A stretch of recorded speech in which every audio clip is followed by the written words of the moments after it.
Hey everybody, this is Harvey Sluggo Wasserman, sometimes known as Sonny Franklin. We're with the 199th Green Grassroots Emergency Election Protection Coalition Zoom call. It's I put out on the notice that it's Amnesty Day, but it's actually Armistice Day.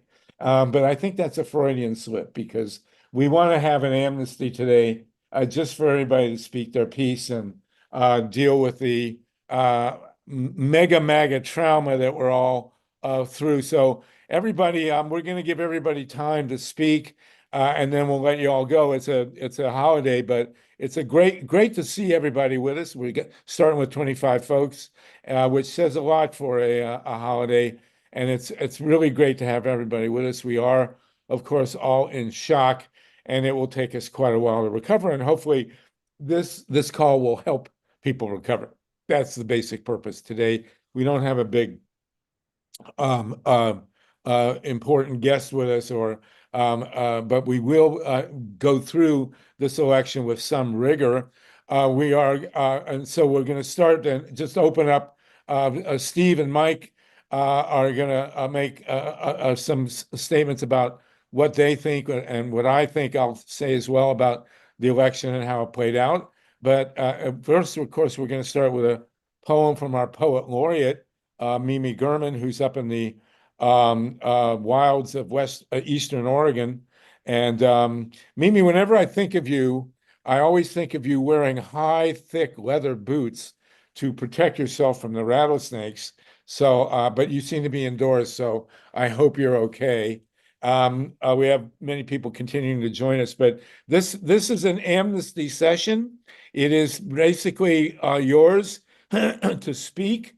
As I say, we don't have a major a presentation today, but we all want to let everybody get off your souls and minds what you really want to say without any, well, we have an amnesty, any retribution or anything like that from our erstwhile president. I'm, of course, starting to, with Brian Foster in California, organize a new country, Ecotopia, which will include Washington, Oregon, California, and Hawaii. We'll be drafting our Constitution in Brian's apartment soon enough. But at any rate, listen, I want to open with Mimi, and she promised us an uplifting poem today. Mimi, do you want to start us off? Yeah, and I will say, Harvey, thank you, Sonny, thank you for asking if I could write an uplifting poem today. It was a challenge, but whenever that type of challenge comes in, I really do live in the wilderness in southeastern Oregon, and we are surrounded by mountains, desert. We have warm springs on the land and weather, all different kinds of weather. And wild animals, and that's where I go when I need to heal. So this is for everyone, and I hope this resonates with you in a healing way. In the dawn's early light, in the dawn's early light, this year's buck emerges from sagebrush like an apparition in morning mist. He is a child of last year's buck and the buck before that. His antlers young, yet experienced, his gait gentle. He turns to face me. His gaze breaks me open. We mirror each other in our eyes, breathe the same steady breath in this wilderness of mountains and desert. He tells me things, that every day is survival, yet he walks to the mountain, and as the seasons change, returns to these springs to find another mate, to keep the herd going, he says. He scratches his antlers against the dead elm. There is no wind this morning, yet the leaves fall. They drift onto his back like birds, then drop at his feet. He turns to face me again, antlers pointed to the hills, then to sky. We engaged in this moment for an eternity, it seemed. All I felt was oneness and love for this buck, for his herd, for the pregnant doe readying for winter, for this land, for the waters of the earth, for the sky, for my partner, for my animals, and for our lives. The buck turned, ready to disappear into the tall grasses, not an apparition nor an aberration, but a salve for healing today. Wow, fantastic. Thank you, Mimi. You always exceed expectation. It's wonderful. Thank you so much. Really appreciate it and very, much needed. I want to point out, by the way, we're joined by a real great activist, John LaForge, one of the great stalwarts of the anti-nuclear or post-nuclear movement. We're really glad to have you with us, John. We got Tatanka Bricca with us, the erstwhile chair of the KPFK board, who ran one of the best meetings. Right, you know, you could say that running a board meeting at KPFK is like herding cats, except that they're all angry wildcats ready to scratch your eyes out. All 25 of them at any moment. So Tatanka has done an incredible job running these meetings, and it's a big deal. We really want to thank him. And John, we hope you'll pipe up. Missing in this campaign, and it just occurred to me afterwards, of course, that there was no discussion of nuclear power or nuclear weapons in this presidential campaign. It's astounding. And I love Jill Stein, but she was the Green Party candidate. And it was her responsibility, I think, to raise the issue of renewable energy and energy policy and nuclear weapons, and it didn't happen. There should have been a dialogue in this campaign about it. And John, you're shaking your head. So I want to call on you when we get time. We're going to run through a couple of things real quick, and then we'll come to it. I do want to mention, I mentioned things at the top because as we get going, we tend to lose track. Also, by the way, if we have time, we don't have a set ending. We're just going to talk until people are talked out. And if there's time left, I may read a poem. It takes about 40 minutes at the very end. We'll see if anybody is still awake and may want to do it. It was something I wrote 40 years ago, actually, but you might enjoy it. I want to mention very quickly, there's talk now of asking Biden to resign. I read that this morning so that Kamala can come in and be our first female president.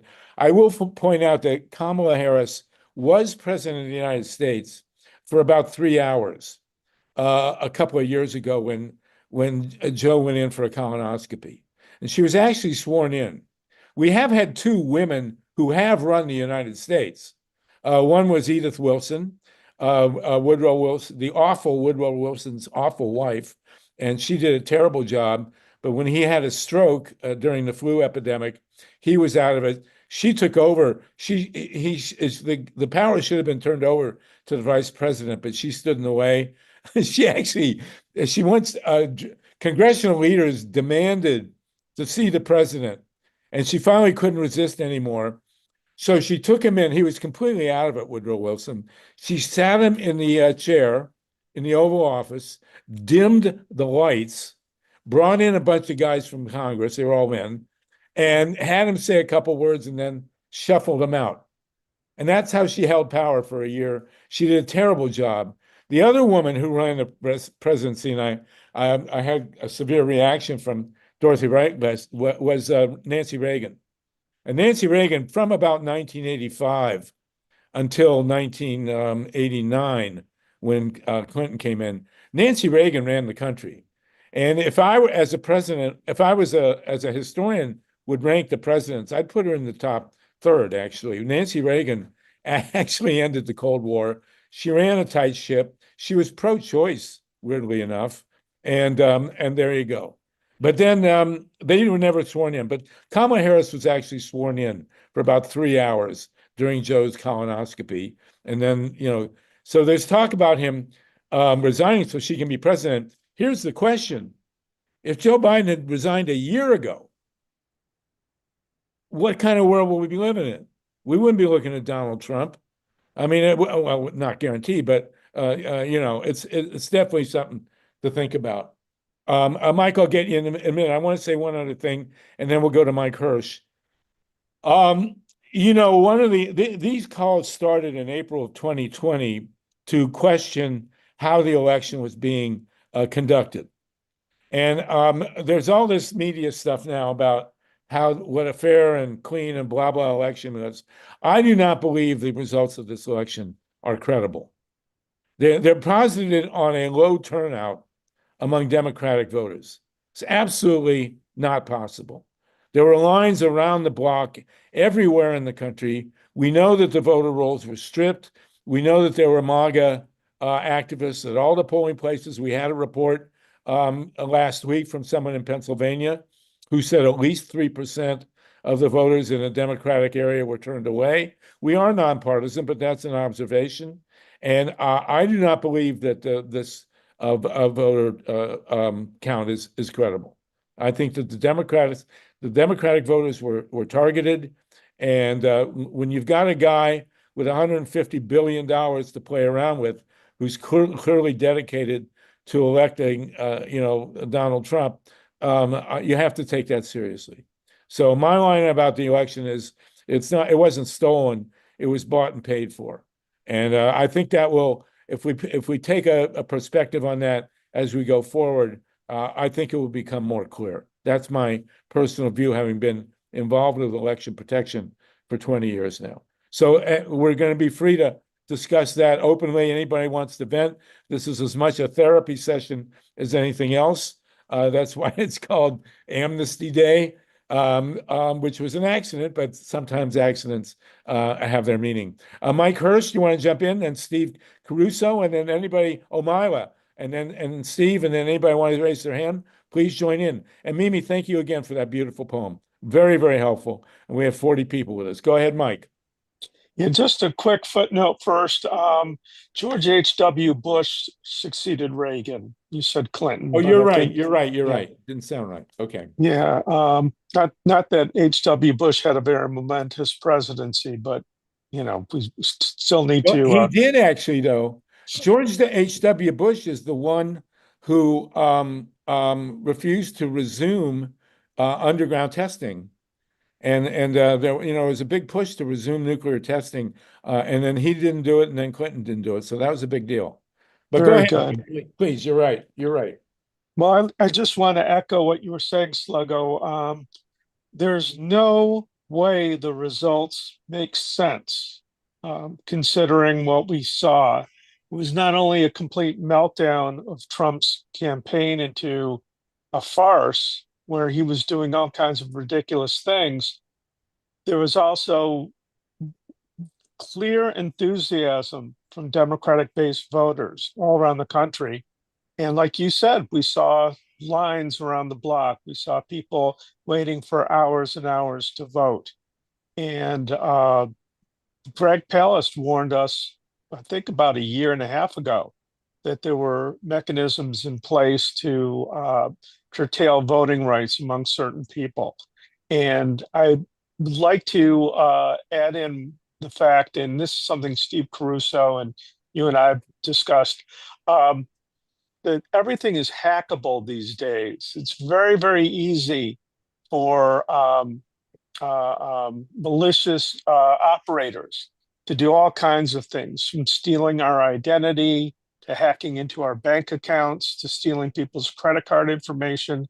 And I've heard people say, oh, well, the system was not online, so therefore it couldn't be hacked. I would like to beg to differ, because I think that there were instances where information was being transmitted via thumb drives, which could have had viruses. And it would only take a handful of people in various places to introduce a virus that could flip votes and then delete itself. And we might be able to see evidence of that. And what I would say is when the tabulators and machines were kicking out legal votes and glitching, that could have been the sign that somebody tampered with the code that operates the machines. And I think Steve Caruso is about to step in and amplify and clarify what I'm saying. And Steve, could you go right ahead and do that? Well, here, There wait, was, Mike, can we give Steve, can you give a minute and Myla had jumped in and everyone else, you're gonna get a turn if you want to speak today. We're open mic today because it's an open mic day. That's the way you are. We do have 40 people with us. Myla and then Steve Caruso, please. well, I'd be happy to go after Steve. Oh, since okay. I asked him a question and Steve, you Right. want to pipe up Yeah, here? yeah. So there was a place where people were voting down ballot. You just click a button and it says you can vote the whole party ticket. But then they wanted to change something and the machine wasn't cooperating very well. So there was that one issue with the machines themselves. There's also a report I read earlier where some of the machines, like 10 machines at one place, were unlocked. So how that happened, we don't know. I don't have a link to the article. I'd share it. I don't like giving out information without references, but Okay. also there's csay.org or csaynow.org. Any incidents, legitimate incidents, I'm saying even if they're third party reports, put it on the map. Saynow.org. SAYSEENOW.org. If you can get people and your friends to put that up there, can you hear me okay? Yeah, we're fine. That would be great because it's not there's plenty of stuff going on out there. People have stories every Okay. time you turn around, somebody's got something new. So we want to see what happened. Well, last week we had a woman on from Western Pennsylvania, Pittsburgh, which is a Democratic stronghold, say that she thought that at least 3% of the vote was not registered or somehow disposed of. So, but again, in the big picture, I don't see these results as being credible. Go ahead, Mimi, and then I'm sorry, Myla, and then Mimi, and then Donald Smith. Please raise your hand if you want to speak. Go ahead, Myla. I wouldn't mind deferring to Mimi, but I'm going to go ahead and just thank Mimi for that beautiful poem I got here. I'm so glad I got here in time to hear it. I was running late. And I also want to thank Tatanka Bricka for just being such an extraordinary board chair for the KPFK local station board, which is part of Pacifica. And Harvey, I agree. I think it was bought, the election was bought and paid for, and it was pulled off in so many different ways. It was, and let me also say that I'm all over the internet and really paying attention to what people are saying in chat rooms and in various kinds of presentations. And I am reading and seeing a lot of people who are not convinced that that Trump won legitimately. And one of the things that I'm seeing people say are that millions of votes were not counted. And they talk about Elon Musk making some kind of an announcement about Starlink and that people didn't have to worry because I just think that we really need an autopsy and a forensic investigation where we look at all the different ways that this happened, including, in my mind, including the fact that when Bill Clinton became president, instead of working for a healthcare system that everyone had access to, he went against the people in organized labor and decided to make passing NAFTA a priority. And as a result of that, and Robert Reich, by the way, was his Secretary of Labor who supported the NAFTA agreement. And the next election for Congress 2 years later, organized labor sat on their hands. And Newt Gingrich and the Republicans took control of the Congress.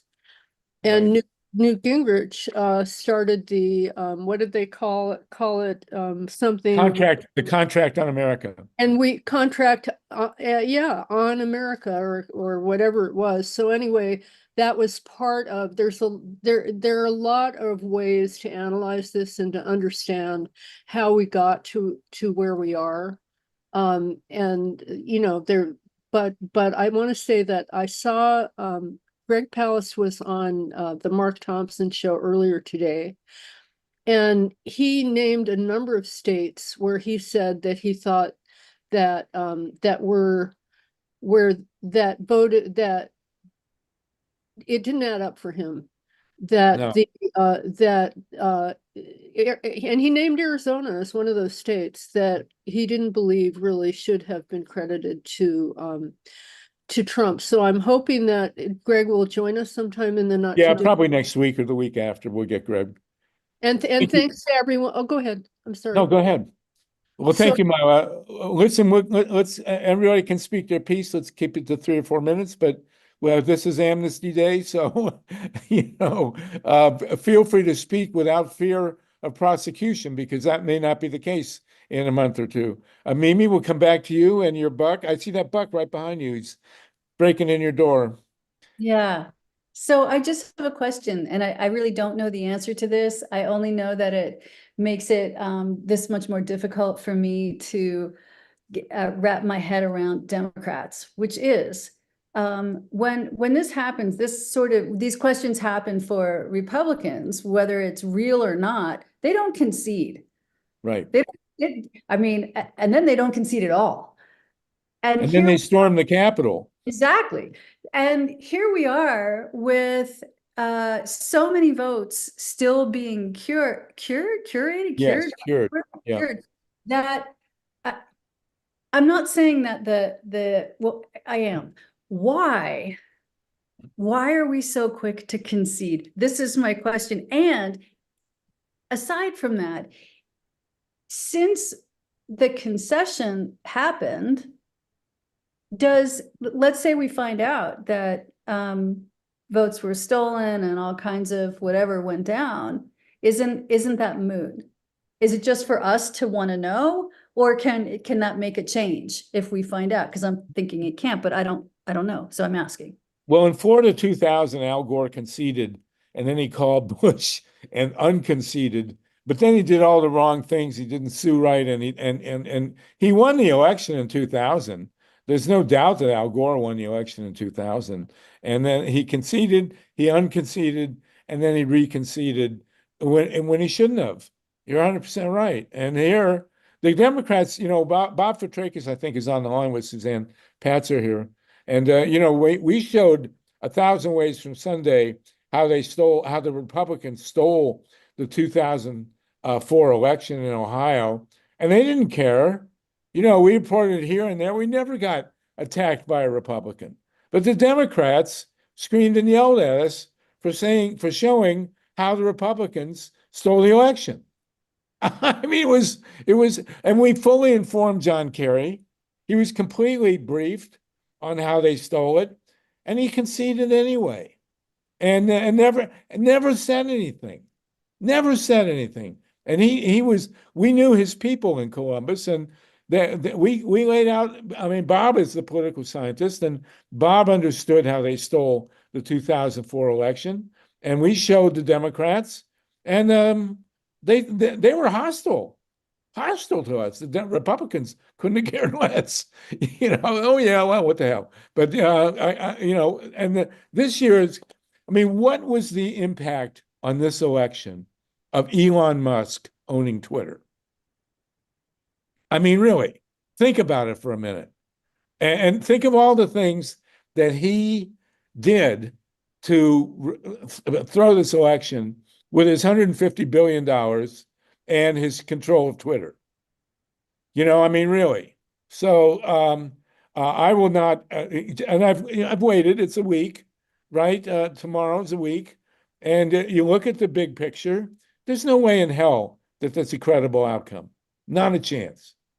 Anyway, heady trip in St. Cloud. Is it snowing there yet? There we go. Okay, now come on. I think It's you're good. Yeah. actually 60 degrees, Javi. Oh, it's warmer there than in Yeah. LA. All right, go ahead, People- please. A what? It's warmer there than it is in LA. Go ahead. Yes. I want to share screen here. And okay, Donald Smith, you're next. Yeah, I think the breakdown says a lot. If you look at that map, look at Minneapolis, and there's twice as many people who voted for Kamala than Trump, but all surrounding it, including, this is the county that I live in, Stearns County. Trump has twice as many as Kamala. So we're in for a big fight in greater Minnesota, and everybody is going into the cities, Minneapolis and St. Paul, and leaving, the outer regions very Trumpy. That's Well, all I wanted to yeah. I mean, obviously we're being tested. And thank you for that, Hetty. And it's disturbing to say the least. And I don't know what your governor is going to do going forward. People will be asking about his nomination. I thought, well, anyway, all I can say is if Joe Biden had resigned when he should have resigned, I don't think we'd be going through this, but I could be wrong. They could have bought it anyway. Donald Smith, go ahead. Are you unmuted? No, sorry. There. Okay, now, okay, it wasn't letting me unmute, now it did. Okay, I just wanted to say a couple of things. It's gonna be a very heavy lift to convince people that this election was stolen, given every swing state went, well, I mean, every swing state allegedly went for Trump. even though some, like Arizona has a Democratic Secretary of State, Pennsylvania is a Republican Secretary of State. And I also want to point out that billionaires gave a lot of money to Harris' campaign too. So I mean, I agree that Biden's failure to withdraw early was a main cause. Another cause was inflation. And just and for some reason, Trump is the Teflon Don. No matter he does and says horrible things, but everything just bounces off of him. And so Republicans are great at mudslinging, like they accuse Democrats of being, woke and anti-crime, and a lot of it's just lies. But because first of all, because the mainstream Democrats aren't into wokeism, but they're able to paint them as they call the Democrats Marxists. So there are a lot of reasons for it. I mean, I don't deny that it's possible that the election was stolen, but I mean that's going to be a heavy lift. If anyway, I made a web page which I'll share my screen if it's since. Please, yeah, go ahead, please. And I'm anybody else sharing, wants to not speak, turned please on. raise your hand. Send request. And anyone else wants to speak, please raise your hand. Now's the time. Get it off your soul here. Go ahead, Don. Oh, Donald, you're still trying to do this? It's not letting me share. Well, you did mention Marxists. I think many of us are Groucho Marxists and John Leninists. I mean, that's been the point. I actually know somebody who knew Groucho Marx. And I also want to say that there was a giant headline online in one of the internet news services today about huge protests in Georgia. That was the headline. But it's not the state of Georgia. It's the former Soviet Republic of Georgia. And there are millions of people in the streets in this country, Georgia, protesting a rigged election today, as we speak. I thought it was incredibly ironic. At first I realized, oh my God, Atlanta is on fire, but no, wrong, Georgia. Oh, okay, now it's letting me share. All right, go ahead. Okay, so you can see why did voters choose Trump? It's an interactive chart, and so you can adjust. It's interactive. You can adjust these sliders, and it'll make it like if you think anti-elitism is strong, you raise it, and it'll resort them and put it like this. And so this is I think the fact that he's a Teflon Don is very important. Republicans are very good at propaganda. Trump is like a cult. I think inflation was a huge, the fact that there was inflation was a huge problem. Biden Biden withdrew late and he was very unpopular. And Harris didn't have time to campaign, but she was uninspiring and wasn't tested. And also, like when she was asked how in the interview, how would you distinguish yourself from Biden? And she couldn't think of any way she was different. So she was a weak candidate. My member of Congress says that, okay, actually, Seymour Hersh wrote an article in which he said that when Obama became president, he intentionally chose a weak vice president, Biden, because he wanted a weak vice president. And then when Biden became president, he intentionally chose a weak vice president, Kamala Harris, and Harris chose a weak vice president, Waltz. So anyway, immigration. Okay, anyway, but I say vote suppression. There's not much evidence yet. But then, as I say, the facts, we have to get the facts in from the polling and from maybe these investigations into vote suppression, how much that was. Jill Stein got I read less than 1% of the vote, so they can't blame Jill Stein for losing this election, apparently. Anyway, then I have explanations here in comments, but this is sort of a fun tool where you could say, if I think that like Gaza, I don't think was very, I mean, minority of people, but I don't know of evidence that Gaza was important. But if you think Gaza is important, you could raise it, and then it'll take the bar chart. Very So, interesting. Well, put the link to this in the chat, please. yeah, I Donald. did. Very I'll put it interesting. again to see now what the heck happened to this here. Okay. Great Thanks. job, I guess I talked great job, enough. Donald. Thank you, Donald. Thank Thank you.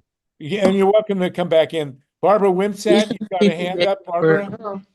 Yeah, I think, one of the things that's being ignored is poverty in this country. And I think the Democrats tended to ignore it. And, It's I probably the think, primary thing driving I Trump. think we might think it is the primary thing. So I don't know. How do you feel? Well, and there's homelessness, there's Yeah. hunger, Right.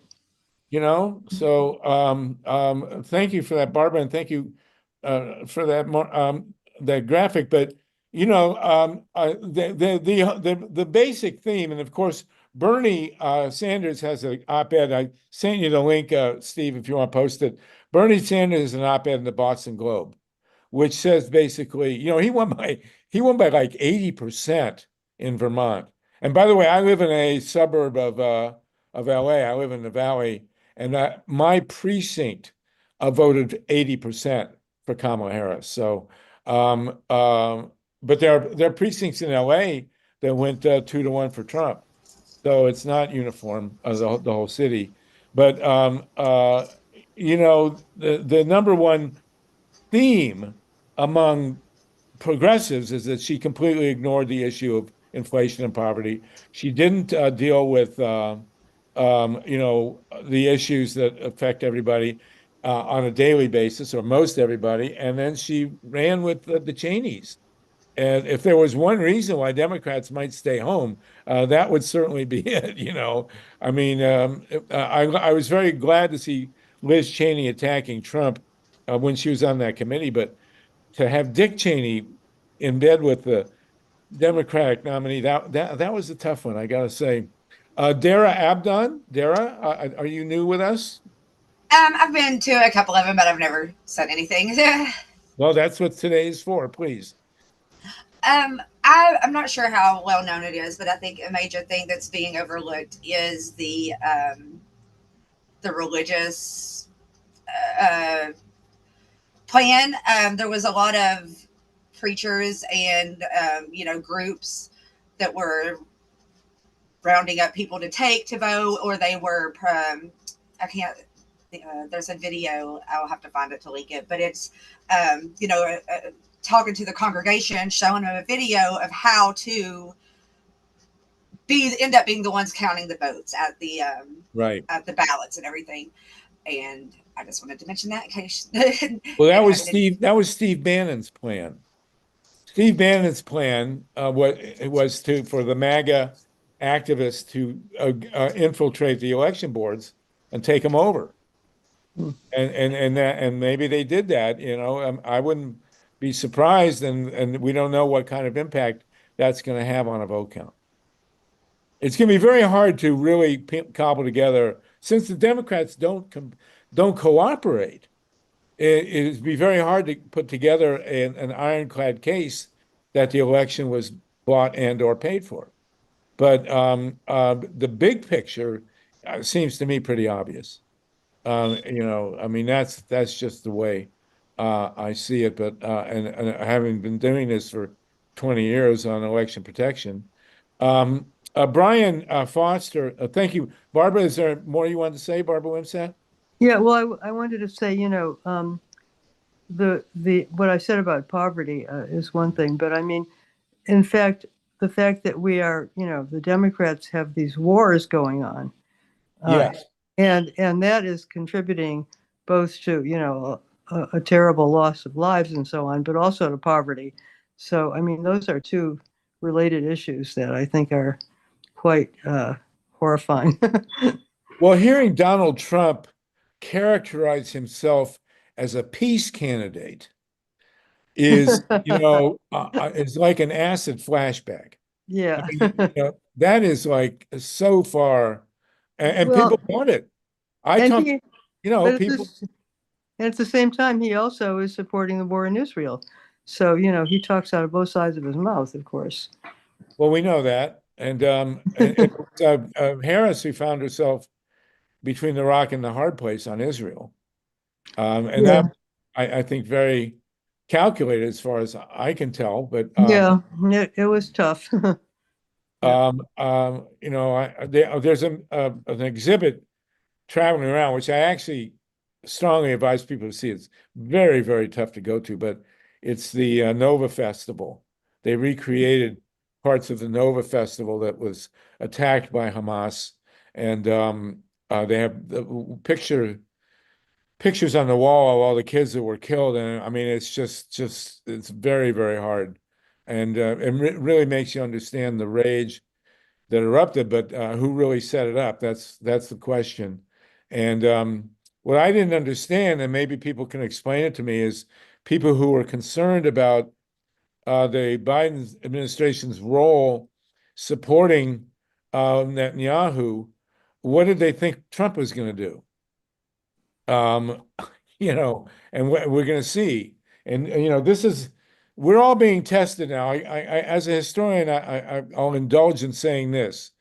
We grew up in a country with a First Amendment and incredible freedoms and guarantees and security of the ability to speak and all that stuff.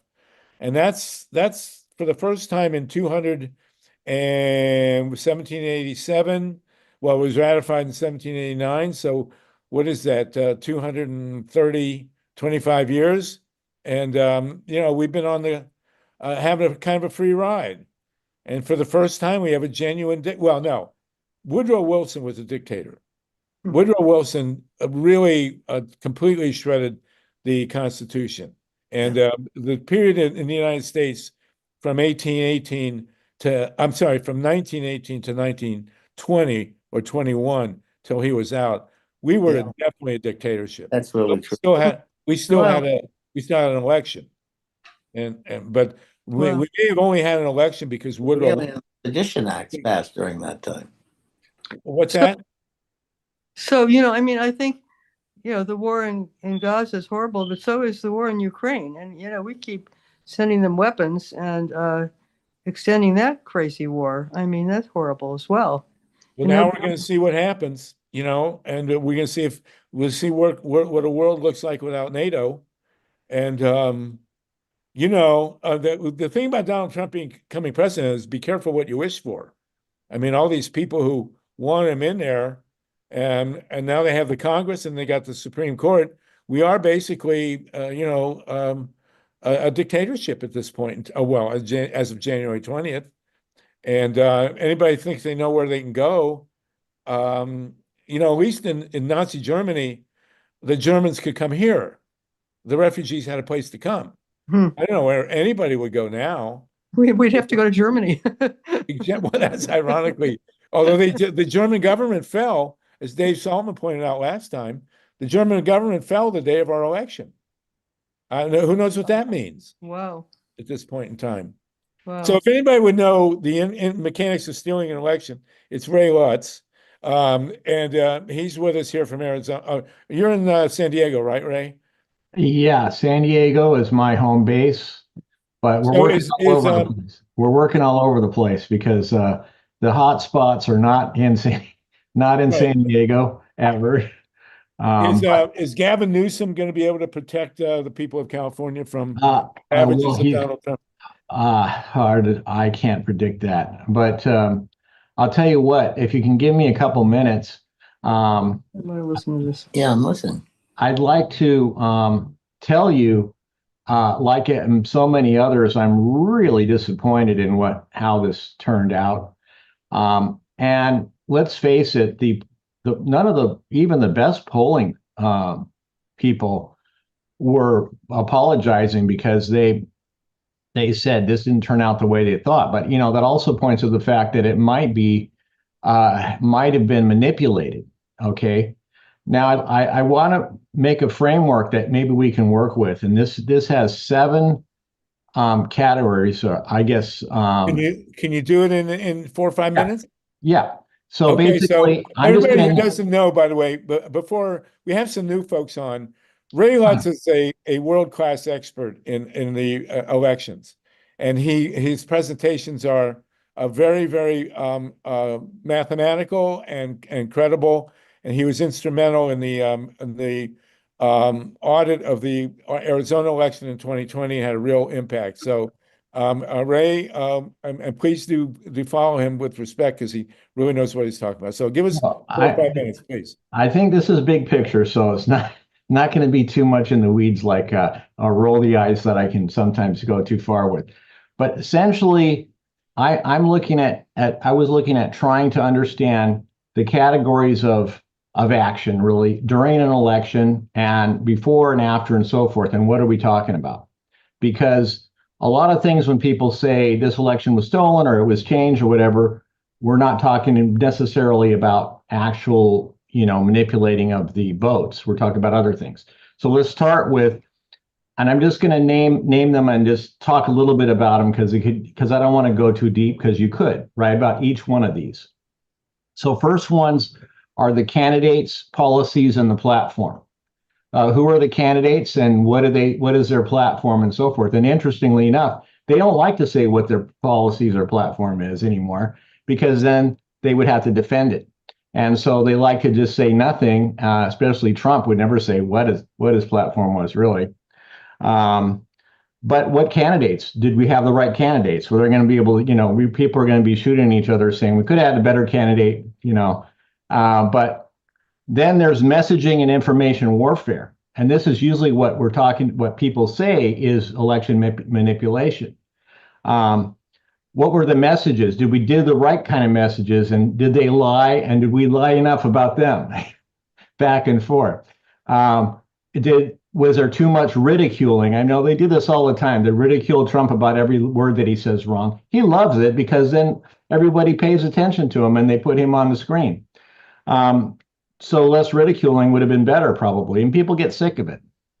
Then there's the pre-election rigging, which goes on for even years before, whether you have the districts set up, which congressional districts you're in, the redistricting that happens, whether there's committees, the census manipulation, voter ID, persons with felonies, whether they get to vote, same-day registration versus early registration and all this, and trying to purge people off the voting rolls, limiting the polling places, limiting the drop boxes. There's all of these positions that people do to try to get an edge right before the election happens.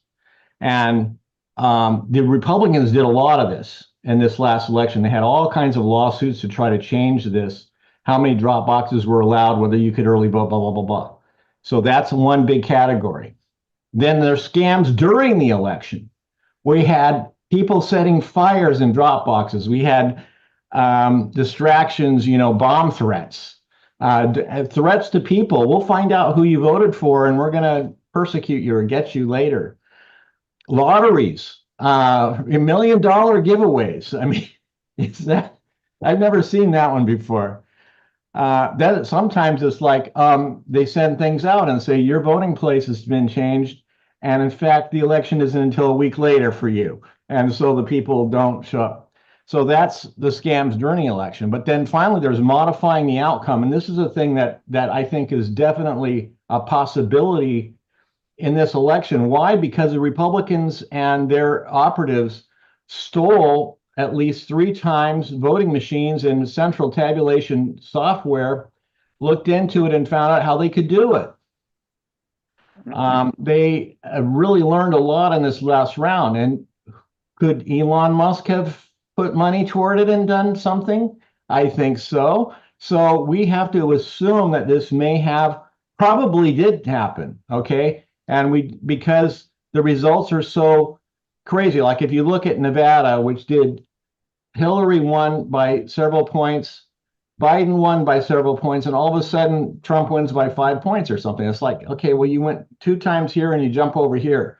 So we're looking at these numbers to see where we can go to get evidence of whether it did happen. And there's all different ways of doing this. Okay, so I'm not going to go through each one of them, but you've seen them, whether you ballot harvest or you get the ballots ahead of time. You can go into the print shops and print counterfeit ballots. But the most important one that I'm interested in is directly manipulating the votes in the central tabulator, because that was shown to be the case in the Tina Peters prosecution. She got 9 years. What she did show was that there was an additional piece of software in the election management alongside of the election management system, which would allow anyone with the password to change the results to whatever the hell they wanted it to be. Now, it wouldn't match the paper, but you have to go look at the paper and compare it to know. And people are already saying, I concede. They haven't looked at the paper yet to verify it. I've already conceded. Associated Press, we called it. They actually have no official role in the whole thing, but they want to keep their role. And so you have people that are conceding before they even have certified any state anywhere and have never looked at even one piece of paper to validate that this kind of a hack didn't happen. So checking the results is finally, this is at the end, and this is what we want to get into. I'm hopefully going to be getting some data from these places, running it through our software, which is called Audit Engine, which does a ballot image audit, and maybe find something. We'll see what happens. We usually do find stuff, but that's kind of our agenda right now. And hopefully, if you guys are interested in that, then we can have a conversation, not necessarily in this meeting, but definitely we want to go as fast as we can in this direction to see what we find. Well, and Ray, if you'll put your link in the chat, Ray's stuff is totally credible. And Ray also, and John LaForge, I hope you'll raise your hand at some point. Ray was also instrumental in helping to shut the San Onofre nuclear plant. And it's amazing to me, the energy issue was nowhere in anywhere in this election. No. And, my gripe with Joe Stein is that she should have been, she wants to talk about Gaza, all that stuff, that's up to her. But the Green Party was formed to get us to renewable energy, and that issue is not raised anywhere in this campaign. Well, they're both on the same side. They both want to try to cater to the nuclear industry, and unfortunately, Jill Stein doesn't have a shot in hell of getting the election, but she'll bleed off some voters, and that may have been harmful. So it's, it wasn't part. In fact, most of the issues were not discussed in the election. Right. Most issues were not. So it was all about. But those other categories that I talked about, those first few, those are really good to talk about, and especially for the next round. We want to start working on getting it set up so that people will have redistricting commissions, because those are always more fair and all this type of thing. So getting people registered, all this early work that we need to do. Sometimes we neglect that. Okay, thanks. Well, Ray, you're assuming there's going to be another election. I know. I mean, I'm an optimist. I'm an optimist. I'll take optimism and say that we're going to fight, and that I can stay in the country and bear to live here because we can save it. Right. Well, here's the thing. I'm going to be 79 years old on December 31st. All of you have been celebrating my birthday all your lives, by the way, but not knowing it. I was born on New Year's Eve. But I am now really committed to living long enough to see what happens after Donald Trump and where we come out. And I want to make a prediction. I do not believe, and it is against the law to threaten the president. So I am in no way, shape, or form doing that. And this is a nonpartisan comment. We have 48 people with us.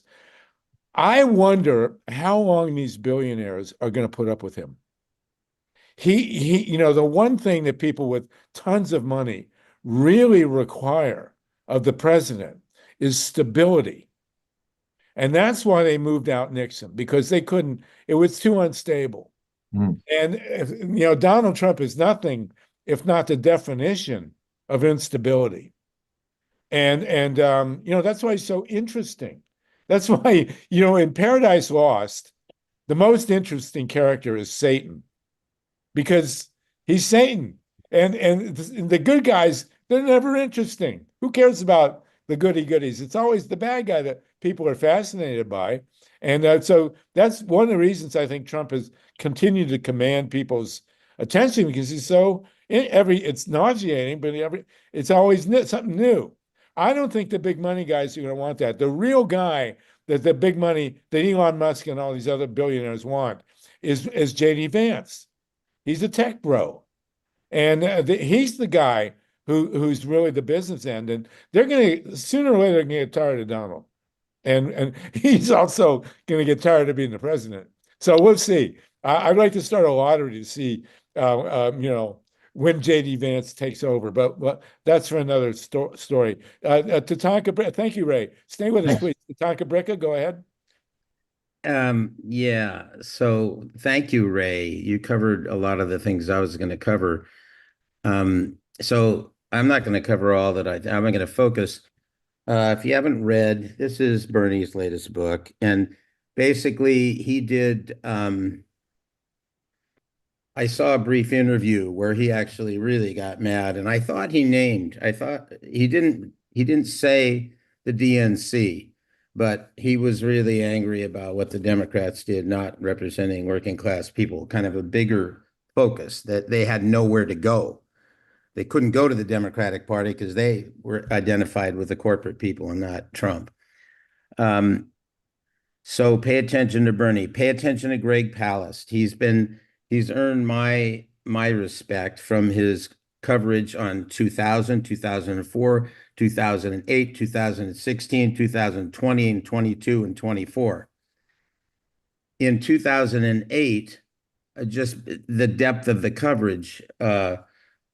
I was with a film group in Oakland when Barack Obama victory night celebration. Next day, went across the bay into San Francisco and interviewed Greg. And I said, you've been talking about 6 or 7 million votes in this election in 2008, not being counted, Democratic votes. Obama's president. What happened? He said, well, the turnout was amazing. Obama is president and the Republicans won. And I said, what do you mean? He said, if those votes were counted down ballot, the Barack Obama presidency had the Senate, the House, and the presidential victory. As it is, the Republicans are at war. Barack will be a uniter, conciliatory. We won't get Guantanamo closed. We won't get single payer. He won't even be able to appoint a Supreme Court justice when it comes to the end of it. And they'll wait until 2012. And that's when we had, or 2016, and that's when we had Donald Trump. So anyway, a few things I thought about, and I asked Andrea Miller about this when I was on, it was either CNN, I mentioned this before, when I was on watching CNN or MSNBC, they showed Georgia, and they had the Democratic person, a Latino woman, they had a Republican guy sitting there, and they said, we've got all these votes coming in, and it was undetermined. It was still in the race. We didn't know way Georgia is going to turn. Yep, we've got the ballots. Now they go into the committee. And I would not underestimate the fact when you're talking about MAGA groups, they had them everywhere counting the ballots or verifying the ballots. Said, well, it's going to go into the committee and then we'll find out. Now, that committee did not have Rafflesberger in it because they kicked him out. It's one of the few places that didn't have a Secretary of State. MAGA as he was, he wouldn't give Trump his 11,200 votes, the last time. So the image I got when he said that is, well, they've been on the phone with Trump. Okay, we've manipulated. Let's have North Carolina declare, and then we'll follow up with Georgia. And I said, is that credible? And Andrea was trying to be diplomatic, but her answer was basically, yeah. And if you ask Ray McClendon, he'd probably say the same thing. So that particular control of the election process, I think, was key. A number of things. The hurry was mentioned before by Mimi or other people about why the hurry to get the word out. Now, this falls in the pattern of Donald Trump outrunning the law, right? He knows that his violation of the law, when he gets himself in a political situation, he can outrun the pace of the law and never be held accountable, either with money or with elections. Well, this is the same thing. You declare victory, you flood the world, and they're even saying they won by a mandate, right? That's it. The mandate. What happened? The mandate. And you see all the red everywhere in a few blue states. So no matter what happens, what conclusions we come up with, it's like, the old thing from Roy Cohn. You attack first, and then it's a he said, she said, Right. and then people are confused. Okay, so you've got that. Anybody that really wants to understand who we're dealing with here, sorry to Tucker, should see the movie The Apprentice. He managed to keep it out for months, and we went to see it in Santa Monica, Maya and Jan and a couple others, and it's 2.5 hours of just pure torture, and you really understand what a horrible wretch Donald Trump is, and you really can't get the full depth of it until you see this movie. They really dealt with him. And I don't have the name of it, but there's a couple of movies that are very good about Trump's whole relationship with the New York mafia and then the Russian mafia. And it's really, really clear about how he's been in the control of Russia all the way through and how they tarred Hillary, et cetera, et cetera. So we've got that hurry. Why don't we wait a week? Why don't we wait a month? Why don't everybody take a vacation and we can get these other clarifications and then wrangle it out? Social media and Elon Musk. Okay. Stein, and then, maybe Kennedy a few votes. Not only the cult, which is the MAGA base, which if it weren't a political party would be termed, I think, a domestic terrorist group. You've got the gerrymandering, but really pay attention to Greg Palast, because when he comes out and confirms what he thinks happened, believe it. And I do believe that there were a number of southern states and a number of swing states that he will really be able, because he has a good source of getting within to verify it, not just his opinion from within. Okay, I've probably outrun my 4 minutes by now. We can come back, but Steve, can you want to speak, or can we let John before speak? Either one. We're at the top of the hour. We're going to keep going. John LaForge, go ahead, and then Steve Caruso, and then John Steiner. Yeah, thanks, Harvey. Am I unmuted here? You are, and John LaForge is. Are you the publisher of Nuke Watch? He's been with the nuclear issue for since the dawn of time here. Yeah, Nuke Watch Quarterly since 1992, only 32 years. There you go. Okay, you're a newbie. And you're in Wisconsin, right? Yes, I sure am. Okay. Yeah, I wanted to say a couple of things about, you mentioned a poem that you wrote 40 years ago. And 40 years ago this week, some of you gray hairs will recall, Reagan had just won re-election, and we were all quite demoralized by that. And I was such a newbie then, I was shocked that he won re-election. Who in the world after his first 4 years could vote for him? Well, we had an interesting juxtaposition at the time. The same week, this is November 10th, 1984, my former partner and I, Barb Cat and I, had smashed up, we joined the 9th Plowshares Action and destroyed computers that were being built for Trident submarines, missile guidance computers that would direct the missiles from the Trident submarines to targets in Russia and China. While we snuck into the Sperry Univac Corporation, did some damage, poured blood all over the computers. We were brought to trial before the wonderful judge, the senior federal district judge, Miles Lord. And he allowed us to present an interesting defense of necessity, but the jury didn't buy it. And they convicted us after 3 hours of deliberation. And then so we were looking at 10 years in prison, and thought we were prepared for that. Went into court thinking, well, the judge is a liberal, maybe we'll only get 5 years. And sort of as an antidote to Reagan's reelection, the judge read out this magnificent speech. We had asked him in our sentencing statements to speak out against the planning and preparation of nuclear war. And that's exactly what the judge did in a rather astounding way. I'll just read briefly from his half-hour-long statement. He says, I would here in this instance take the sting out of the bomb, attempt in some way to force the government to remove the halo with which it seems to embrace any device which can kill, and to place thereon a shroud, the shroud of death, destruction, mutilation, disease, and debilitation. If there be an adverse reaction to this sentence, he let us go. He didn't give us any time at all. Unsupervised. Oh my God. Unsupervised probation. And he anticipated a big pushback. So he said, if there be an adverse reaction to this sentence, I will anxiously await the protestations of those who complain of my attempts to correct the imbalance that now exists in a system that operates in such a manner as to provide one type of justice for the rich and a lesser type for the poor, one standard for the mighty and another for the meek, and a system which finds its humanness and objectivity is sublimated to military madness and the worship of the bomb. This is from a senior federal district judge. Nobody in the room could believe he was making such a wonderful statement. Well, that was a little bit bright light in the middle of that gloomy election period, just like ours today. And I just wanted to make one other sort of a newsy announcement. I've been personally making the same case against nuclear weapons now for all these 40 years. And most recently, my partner and I, who's German citizen, Marion Kupker, appealed convictions in Germany, where we protested U.S. stationed nuclear weapons at the Bushel Air Force Base.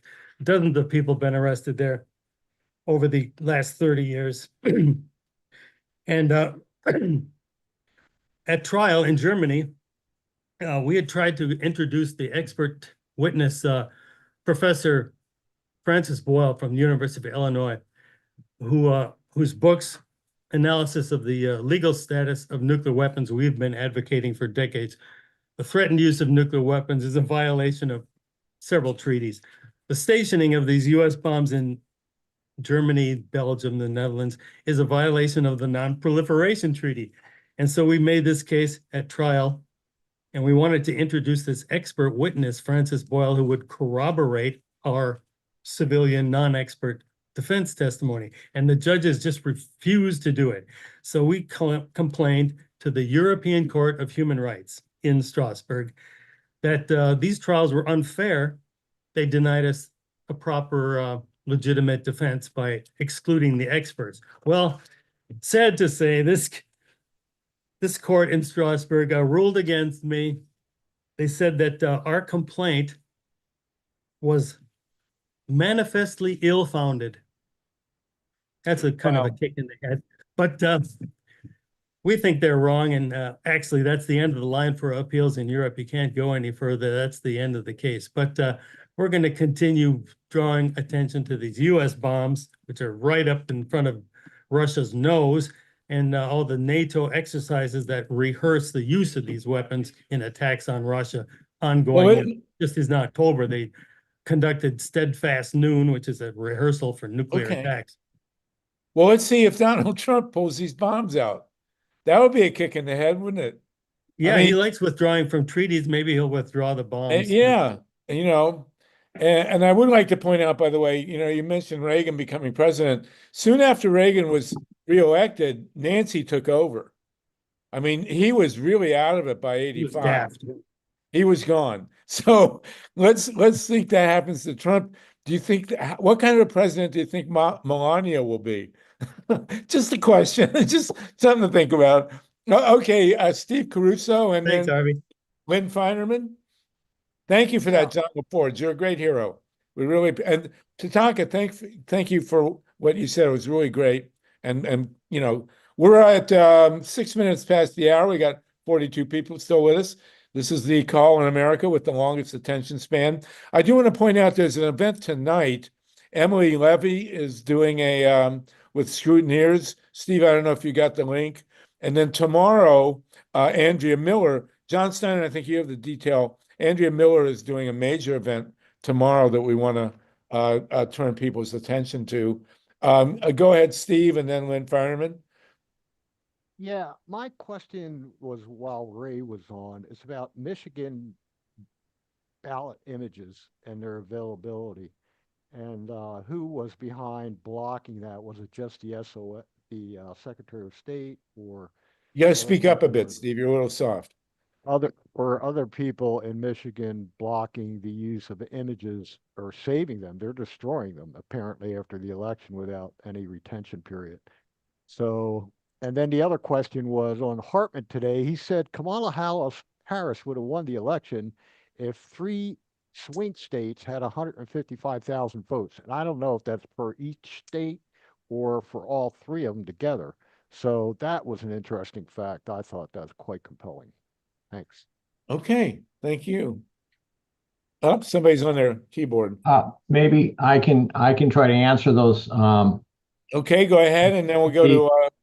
to Lynn, and I'm going to draft John Steiner to tell us about India's event tomorrow, if you can do that, John. And so yeah, Steve has a good point. Across the country, we do have some trouble getting them to save and retain these ballot images because they are, by law, they are supposed to be retained. And this Attorney General of the United States said, you know, records includes digital and electronic records. And so they should be retaining them.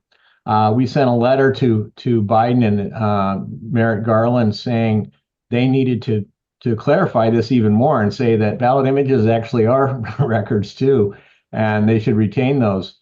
But that's the first step, and then the second one is getting them. But we're going to try to get them. A lot of places do retain them. If it's Dominion machines, which is the machines that were the most suspect here, those are automatically retained. But of course, they can just not keep them. I wanted to point out that in Pennsylvania, which was a critical state in this election, that the number of the margin of victory in votes was, if you averaged it across all of the counties, was only 2,000 ballots per county.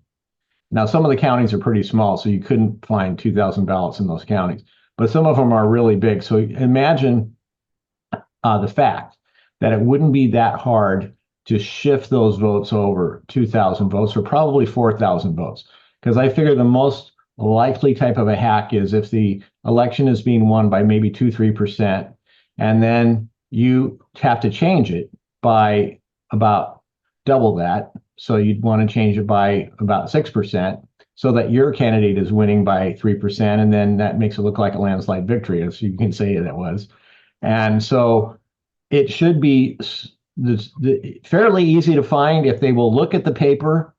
The trouble is they're not looking at the paper very well. Michigan does not have very good audits in place. They have procedural audits only. They're trying to get into some audits. So a lot of details here. And so we're going to be trying to get some of these ballots in and get some funding so we can run them all through our system, which will let us at least look at the images. They're not perfect, but it's something that we can usually get because we've tried, but we can't get to the paper at all. So that's sort of the status. Okay, thanks. Thank you. And John, Ray Letts, I'm really glad you joined in, as well as John LaForge. Tatanka, it's really great to hear from you. Lynn Feinerman, Yeah. what you got? Well, I'm kind of responding to your comments about NATO and, the sort of optimistic side of the foreign policy uh, uh, scenarios that could possibly happen. And that is that, we're not talking about Iran. We're not talking about Trump's Muslim bans. We're not talking about the fact that he is deeply embedded with uh, Macbeth and Yahoo and his entire core in Israel. And that also extends to not only the Christian nationalist movement, but also Chabad and the Orthodox Jewish movement, which you will find out if you read House of Trump, House of Putin, is deeply involved in all of that. That's why we have Jared Kushner at the forefront of anything, because he is the Chabad connection to Donald Trump, Vladimir Putin, etc., the entire global mob. So what I am most concerned about is that is really going to blow up in our faces. And it's going to be what they have all been touting all along, and that is the Christian nationalist Zionist thing. And I don't see, I mean, maybe Russia has made some advances towards Iran or has tried to talk with Iran. I know China has on some level, but I think that's the real danger point. Well, I think that anybody else wants to speak, please raise your hand. Thank you very much for that, Lynn. You mentioned China. I think that with a certified idiot in the White House, that China is really gonna their influence is just gonna vastly expand now. I mean, we're really outclassed here in terms of the quality of leadership and where our economy and technology is going. I don't, China is building enormous renewable energy capabilities. And it's clear to me, having been in the energy issues all these years, and I'm sure Ray and others, John will agree, that energy, the cost of energy is a huge factor in the economic success of any country. And here we are in California, and the governor who killed the deal that he signed in 2018 to phase out the nuclear plant and phase in renewables. And we were on a golden path in California to have really, really cheap, reliable, clean energy. And, we have 2 million rooftops, solar rooftops in California. And suddenly in 22, he waltzes in and kills the deal at Diablo Canyon and keeps it going, and simultaneously uses the Public Utilities Commission to kill the renewable energy industry, especially rooftop solar. And then all of a sudden, he issues an executive order trying to find out why California has such high electric rates. I mean, what is this? What drug is this guy on? Clearly, the Chinese are not going to make that same mistake. Now, the Chinese are building a lot of nuclear plants, and I think that they will probably start to stop and phase them out because their solar production is through the roof. And they've tried before to take over the solar industry. They couldn't quite do it. But our domestic production, which is significant, is still in the United States, is a fraction of what they're building in China. And here we have the fourth or fifth largest economy in the world in California, and we're strangling on electric rates that are completely unsupportable, unsustainable, because the over budget costs at Diablo Canyon to keep it open are $12 billion just until 2030. And that's before it blows up. So, anyway, Mimi, go ahead, please. Mimi Gurman, and then back to Tatanka. Yeah, I was remembering our new country, the West Coast and Hawaii. Ecotopia. Yeah, Ecotopia. We already, when I was running Radcast back in 2015, and it was, after Fukushima, a couple years after Fukushima, and we were collecting internationally radiation readings from around the world and posting those and going on the Tom Hartman show every day. And he was, he took that to the news and all kinds of things. We decided that we should have an actual coalition of the entire West Coast as a no news thing. Can we put up, I don't know how to do it, can we put that little map that I put up a couple seconds Send ago? it to Steve Caruso. Steve's our great engineer. Yeah, If you can email Steve, it to Steve. Oh Yeah, yeah, there it is. yeah. West So we had this entire coalition from Oregon, California, Washington, into BC, British who all Columbia. who all agreed that no nukes. Of course, these were all no nukers who agreed, but the fact is we did that, So I'm saying we run with it. Well, yeah, I think we should. We should draw up a constitution and try and figure out how to secede. John, if you're nice, we'll let Colorado come into the country, but you got to get Utah and Nevada out of the way, so so we can be contiguous. Tatanka, do you mind if I jump to John? He hasn't spoken yet. John Steiner, please. Great show, and thanks to John LaForge and Ray, and who knows where this is going to go underground and whether it gets into mainstream press, but it's all worth it. I want to bring up 2 points, and I think most of you know this, that there's a burgeoning resistance beginning, which is kind of Trump 2.0. And Andrea put out a email. She's one of Center for Common Ground is one of maybe 20 organizations that's doing something. I think on Wednesday night, Indivisible is doing something. I think tomorrow night, I'll put those both in chat. And Harvey, just as a background for China, did you ever know Jeremy Rifkin? I did, and I have a great story to tell you about him. I haven't seen him for years, but go ahead, please. Jeremy Rifkin was largely responsible for China's clean energy policy. Wow. And he was largely responsible for the European Union's clean energy policy before that.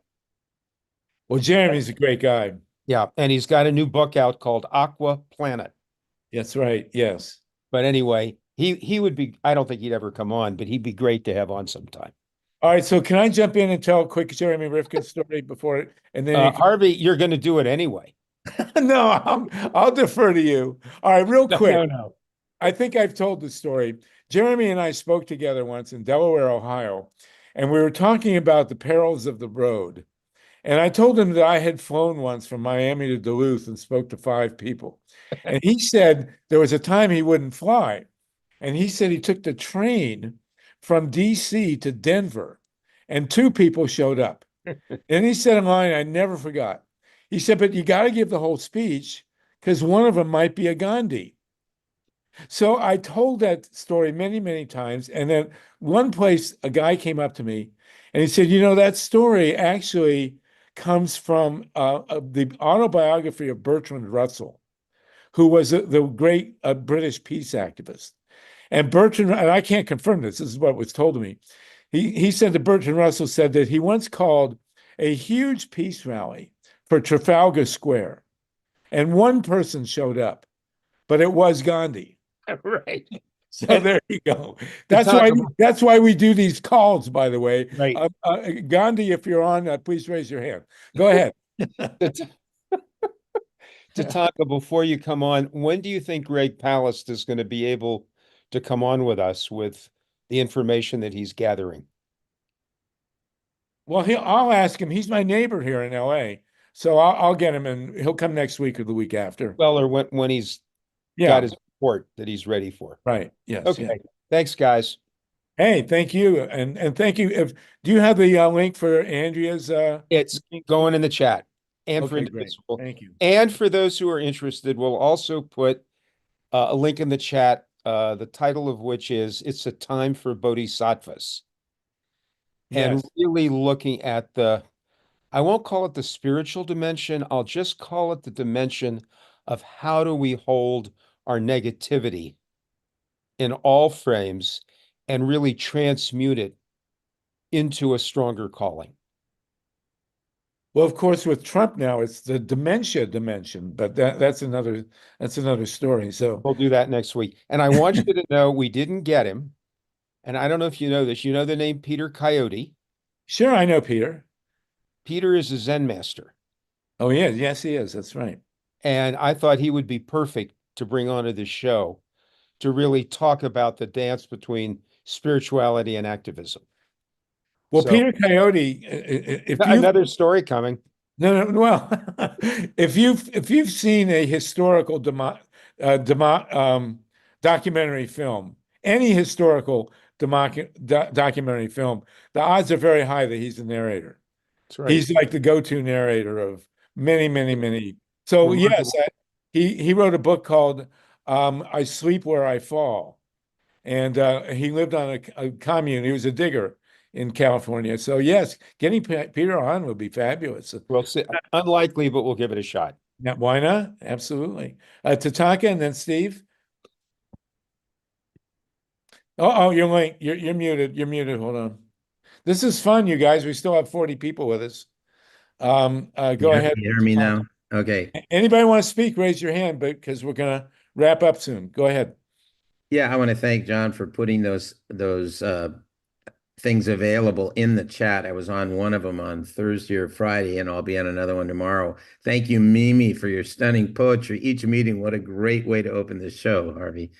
So the one on either Thursday or Friday, if I don't know if you all were on it, but it was organized by, I think principally by Working Families Party and by Sunrise, but it had over 200 groups. 1.5 million people signed up for the Zoom or the thing on Facebook, wherever you wanted to have it.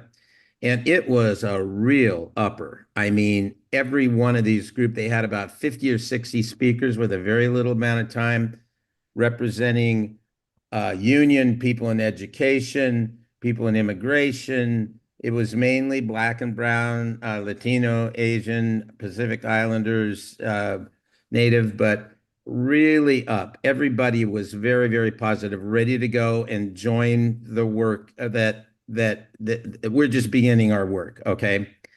So, and they're going to be doing these every 2 weeks. And I think one of them is I think they have the subtitle, A Time for Bodhisattvas, underneath the thing. So, thanks for putting that in there, John. And, kind of following up what Lynn was talking about, Christian nationalist movement. I didn't dream this, did I? I think it was election night, Trump talked about initiating a year-long celebration, 300th anniversary of the founding of America. Was that night? I don't think I dreamed it. Anyway, so we're going to start in 2025 with either Labor Day or Memorial Day and go to 2026 July 4th, and it'll take place in Iowa, and it's going to be a World State Fair and, a big tourist event. And they're going to get in touch with every governor to have a big event everywhere. And I think they're going to have the list of the 100 best Americans with statues. I think it's all organized by the white Christian nationalists. And then he mentioned the word fireworks over and over again. So I think the new code word won't come like January 6th. It's going to be wild. It'll be a lot of fireworks. And I just got the picture of these fireworks or the fairs going on while they're deporting the millions at the same time, of immigrants. And if he wants to call people to get together and go wild, it'll be, we're going to have fireworks, right? That'll be the call for violence. So I just wanted to point that out. Thank you. Thanks, Tatanka. Steve Caruso, and anybody else want to raise your hand? We're drawing the 3:30 here. Hey, John Steiner, I was trying to post Andrew's link in the chat, but it had so many cookies attached on the end of it that it broke the chat. So sorry. The good thing also John was talking about, the peace movement and so forth. And cousin shared a video online on LinkedIn about breathing. And then if you feel overwhelmed, to stop and take a deep breath. And there's a lot of that going on. People are expressing that same idea. At the same time, we have to keep in mind that oxygen levels are constantly going down. So if you find yourself short of breath, don't panic. Breathe through your nose and let it out through your mouth. That's all I gotta say. Thanks. All right. Eric, thank you for that. Eric Lazarus, you're in New York. Anybody else want to chime in? We're gonna sign off in a minute, although I may read my poem and but that'll put you to sleep, but you'll have fun with it. Go ahead, Eric. Yeah, I'm interested in anyone who wants to talk to me about anti-kleptocracy, anti-autocracy activities. It seems that we really should be able to create common cause with people who are not politically progressive, because kleptocracies like Russia are not a lot of fun to live in. So there are lots of things that can be done that ostensibly would be aimed at other autocracies, but could also be used to prevent ourselves from becoming one. Anyway, I commend Anne Applebaum's book, Autocracy, Inc., to everyone's attention. It's a really important read. So I'm putting my email address in the chat. There's another word, kakistocracy, which is basically, my understanding, KAKI, stocracy, which is basically a government run by the very, very worst imaginable people, which is exactly where we're headed here. Mimi, go ahead. Thank you, Eric. Anybody want to speak up? Please, it's a holiday, so we're, and we still have 42 people with us, for God's sakes. Mimi, go ahead. So I realized that I've never taken the opportunity to ask all of you, wherever you are, if you know of a group that would like my friend Jenna Fleeson, who translated my book into Arabic, and I to come and do poetry readings from our book, War Poems, Israel, Gaza, the First 100 Days of Carnage, which is my book. Jenna has translated it into Arabic. It's also been translated into Hebrew. And we're trying to get into communities that are feeling very much that things are one way or another, so that we can bring, Jenna is a Muslim woman and I'm a Jewish woman, and we're working together to show people that we really can create unity together. And in fact, that's the only way to do it, is together. So anyway, if you know of a community center, a synagogue, a church, whatever, that might want us to come, please let me know, and you can always get in touch. Right. Because we'd really like to go hit the road in 2025 to talk about this. And Mimi is quite wonderful. I haven't met your partner there, but she does a fabulous public presentation. I do want to mention, Mike Hirsch and I and Steve, we are going forward. We're going to need some kind of support for these calls. We do want to go forward. Here we had no draw, no headliner, and here we are, hour and a half later, going strong. It's a wonderful community, and we want to be able to sustain it. And we're also looking for someone to work with Steve. Steve's our techie guy here, but we need to expand our reach into the internet. And I have Mercury retrograde in my chart, so I never am able to get the word beyond a certain level. But anybody who wants to work with us to put this thing out into the internet with other platforms, other websites, all that stuff. If you know someone or can contact me directly, it's solartopia@gmail with either people who might support the show going forward. Our expenses are minimal, but I do like to support Steve and Mike, and as much as possible. We supported Wendy until she disappeared. I hope she comes back. Anybody know where Wendy Letterman is? Please let us know. But if you're game for helping us keep going forward, if you know anybody who would want to support the show and also to get us deeper into the internet, we'd really appreciate it. Again, it's solartopia@gmail. Dave Saltman hasn't spoken yet. I know you're next, Donald, but you've spoken once. Our general rule is someone hasn't spoken goes next. So, Salty, what do you got, buddy? How you doing? I'm doing okay.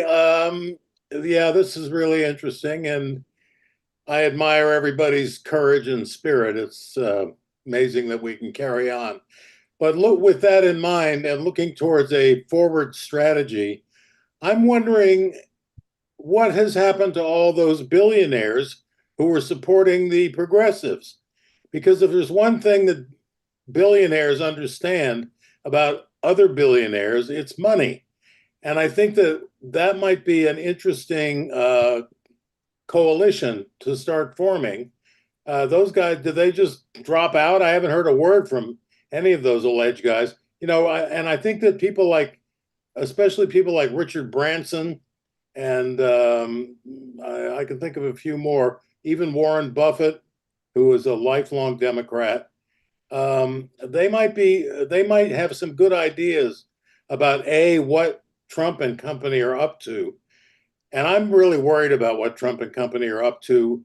I don't know if Harvey, I don't know if you even know this, but I spent a lot of time doing researching and producing news programming about the connection between drugs and terrorism. I know that's The Politics of Heroin in Southeast Asia is one of your favorite books. And I actually, this has never been reported because I was sort of semi-retired. But there was a time not that long ago when Hamas, Hezbollah, Iran, and the Colombian drug cartels hosted the president of the New York Stock Exchange. I'm not kidding. I heard this direct from the source. I bet a lot of coke went up noses at that A man. lot of money. None of those guys do coke. Not a single one. But they do money. And they were thinking that what a great way to launder money through the New York Stock Exchange. You buy stock at one end, you sell it at the other end, your money's laundered, and it's street legal. And that's what this was about. They were trying to convince this guy to be their bagman, essentially, in New York. Anyway, I'm worried that this coalition, now without my friend who is now retired from the exchange, is now in play. Those guys are all together. They could give a shit. Are we broadcasting? I forgot. Yeah, it's okay though. Whatever. I think that word's legal now. I heard it was legal. It's everywhere. Anyway, that is now operative. That gang, and right. I mean, it's a lot worse than we think, is what I'm saying. They could care less about healthcare and any of that crap. They're not interested. The one thing they're interested in is more money. So we need help on that end. Well, I think I had enough to offer something, but I don't. Well, Bill Gates made it public that he gave Kamala allegedly $50 million. I think they did it more out of fear of Trump than supporting progressive causes. It's a perfectly reasonable motive, in my opinion. Yeah. The three billionaires that I have thought about are all women, of course. Yeah. Steve Jobs' daughter, what's her first name? Right. And then Melinda French, Right. who was Gates. And then oh God, I'll think of it after the show. The woman who was married to Bezos. Right. She has about 40 billion, and God knows how much Melinda Gates has, and God knows how much Steve Jobs' daughter has. Right. So they're all billionaires, and they are seem me reasonably sane women. So let's think about it. But these guys. I mean, Elon Musk has shown himself to be such an awful guy. I mean, and the guy with him. I mean, it's just really disheartening. The most dangerous thing about him is he owns the military. He Elon runs, Musk. Musk owns the military. He is running the military satellite service because his is better than theirs. Well, then the other topic in terms of a stolen election is Starlink, and That That's what he's talking about. Yeah. yeah, I mean the whole connection with the internet and the voting situation, and then the fact that I actually had a premonition when Elon Musk took over Twitter that was going to turn the election. Who knows what he did on Twitter to pollute this electoral process? it wasn't just him; it was Rupert Murdoch. There's a whole host of people, you know.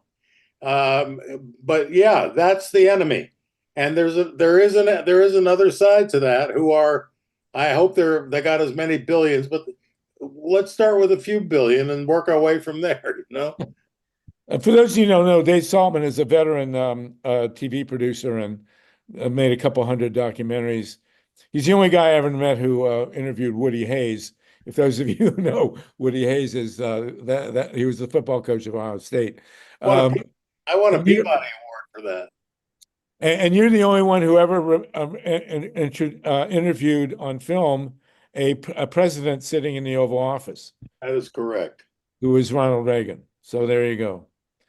All right, well, stick with us, David. Back to Donald Smith and then to Tonka. Go ahead. We'll go as long as you guys raise your hands.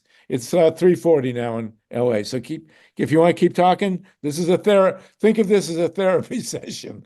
Go ahead, Donald, and then to Tonka. Okay, well, this may be obvious, but okay. The most important thing, the most damage that Trump could do or will do is to the climate, because he doesn't believe in climate change. He just believes in drill, baby, drill.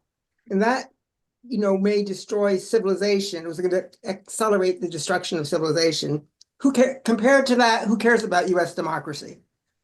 But well, I do, but well, anyway, but I mean, you see, my point is that anyway, you would think that there should be a mass uprising to say, hey, this is unacceptable. And you think academics or scientists would do that, but whatever. And again, getting back to what David said, it's amazing that the billionaires, a lot of them are elderly people, they're going to die and they can't take the money with them. Why?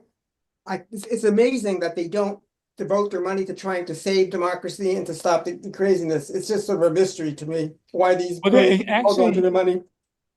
You raised something that has not been discussed widely, but in the computer age, one of the major things that happened, and this is the first time I've really thought of this, is that you have a bunch of billionaires who are much younger. I mean, in the days gone by, it took you a lifetime to become a millionaire or billionaire. And there were a few, instances overnight, of course, but here and there. But in Silicon Valley, you've got all these young billionaires. And a lot of them are real jerks. I mean, let's face it. If they went to Woodstock, they probably ate the bad acid, And look, how old is Elon Musk? And Bill Gates, and how old was Steve Jobs? These people became billionaires very young. I don't think you've ever in history had a crop of younger billionaires than we've got. And look what it's got us, for God's sakes. Something to think about. Tatanka, then Lynn, and then Justin. Yeah, I want to follow up with David Saltman's talk and also with Mimi. So yeah, the billionaires in the stock market. I mean, I think it was confirmed about 30 years ago. I mean, I didn't hear about that meeting they had, but there were a couple of books out about how the United States or no one could really go after the drug cartels because the stock market would collapse. The amount of money, the amount of liquid cash that's needed in the stock market was basically supplied by drug companies. So, but I do want to, we'll talk offline, David, because I have a couple of people to add to that billionaire list, and I think it's a really important issue to talk about. Mimi, I will talk to the folks at, I'm thinking this is Armistice Day and what was it? The 100th anniversary. That would have been 2018. There was a film made about it, Armistice 100, and it won a film award in Santa Cruz.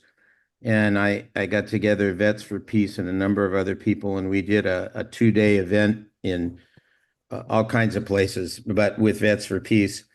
And part of the thing was organized at the Resource Center for Nonviolence, and I think they would be an excellent place. I'll talk to them to see if they could host you there. So Great, wonderful. I'll find your information in the chat. So Okay. thank you. Okay, that's it. Okay, stay with us, Lynn Finerman. And then Justin. Lynn, you're muted here. Let's unmute you. There you go. Thank you. Thank you. Can you hear me? Yeah. Oh, okay, great, because I have the host is not allowing her to, anyway.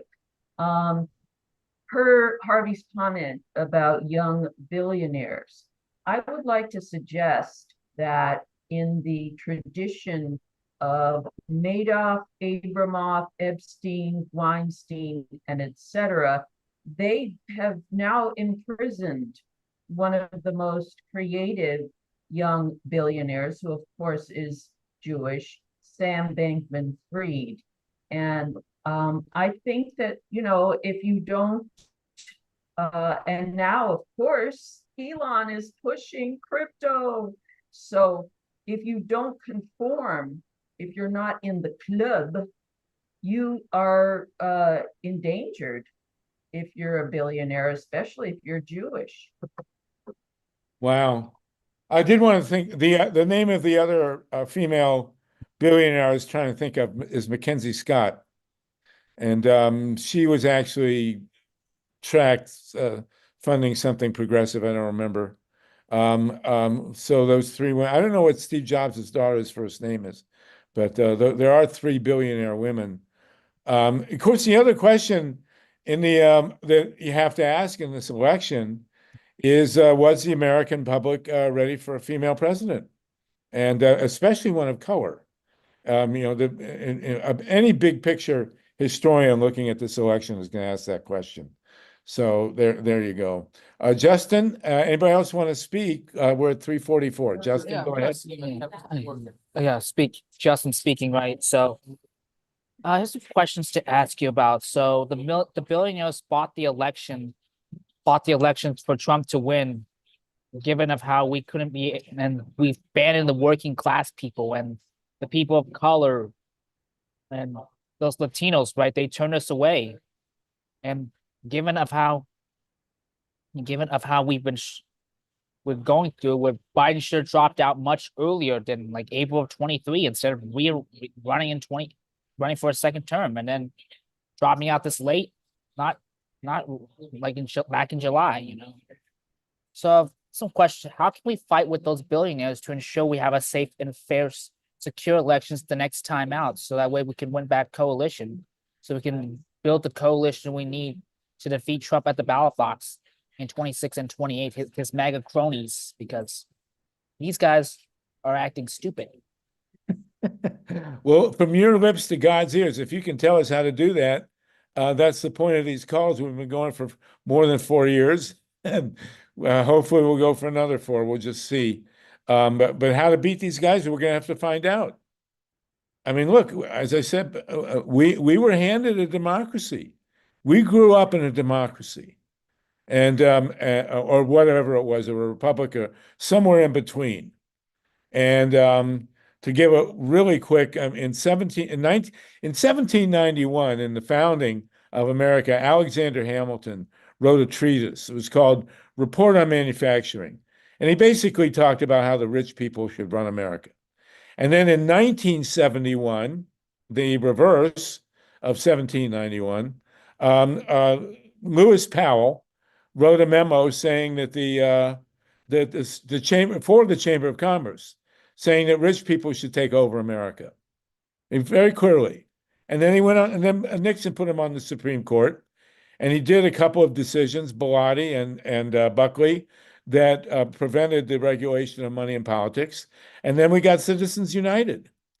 This should not have been allowed. We live in a country where it's $1, one vote. That's how it is. And this is the money election. This is the final corporate coup d'etat. How to reverse it?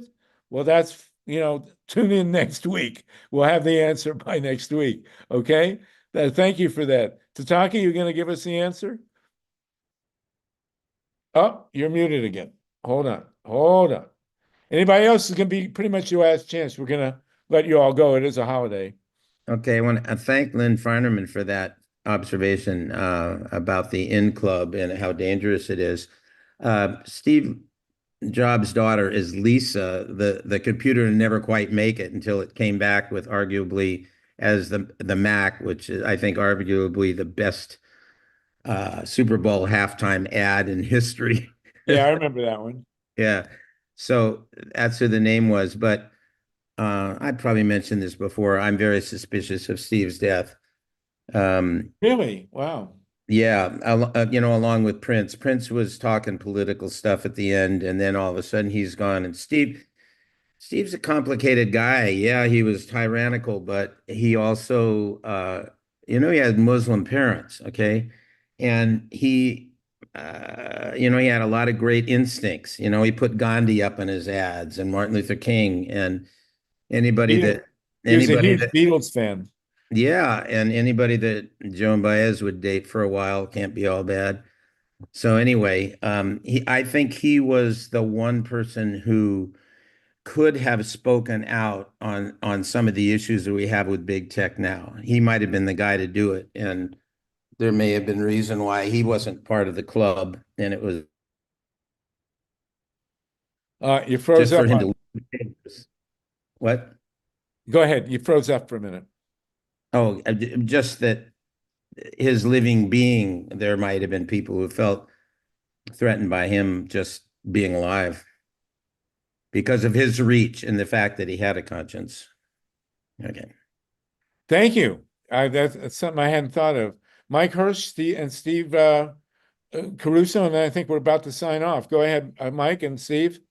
Yeah, thank you so much, Sluggo. We thanked a lot of other people for contributing, but you've been an incredible stalwart, juggling all these different topics and in regaling us with your wonderful personal anecdotes and stories and tidbits from history.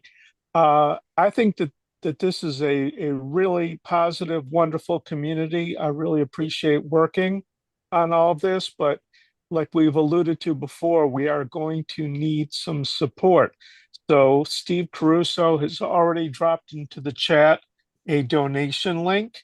Please don't assume other people will donate if you don't. We need $5, $10, $50, whatever you can afford. And consider how much it would cost to keep this going. It's not a lot of money. If you diverted a portion of your Starbucks bill or your Amazon bill, instead of supporting these union busting, environment trampling corporations, maybe you can support what we're doing. We'd really appreciate it. And again, we'd appreciate $1, $5, whatever you can afford. But if you can kick it a little bit more, that'll really make a huge difference. Thank you, Steve. And thank you, Mike. We appreciate it. And Steve, you want to jump in? And I think we'll sign off. Anybody else wants to chime in? please do. Thanks again, Mike. And Steve, go ahead.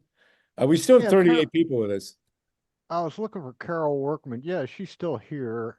I don't know if she wants to speak to it, but she said her party was switched when she went to vote.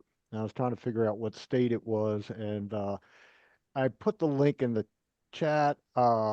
If anybody knows of anybody or a legitimate news story about what happened this past election that is hinky, that, looks a little off, there's a website called seesaynow.org, seesay.org.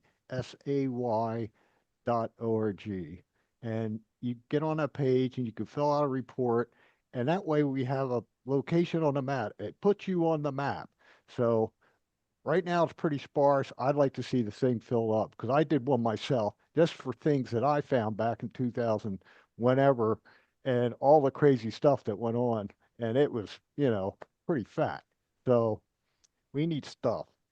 Steve, Carol just sent a message through the chat saying she can't unmute. Oh, she can't unmute. Well, if you can find her, that'd be great. Yeah. I'm Okay, trying to does anyone else? We're at 3:51 in California time. I was going to read a poem, but it's too long and too late. We'll do it another time. This was a great amnesty. I only realized this morning that it was, I meant to say armistice, but amnesty was perfect. We really love you guys. We do, this is going to be, this is a test. I mean, we're going to see what we're all made of now.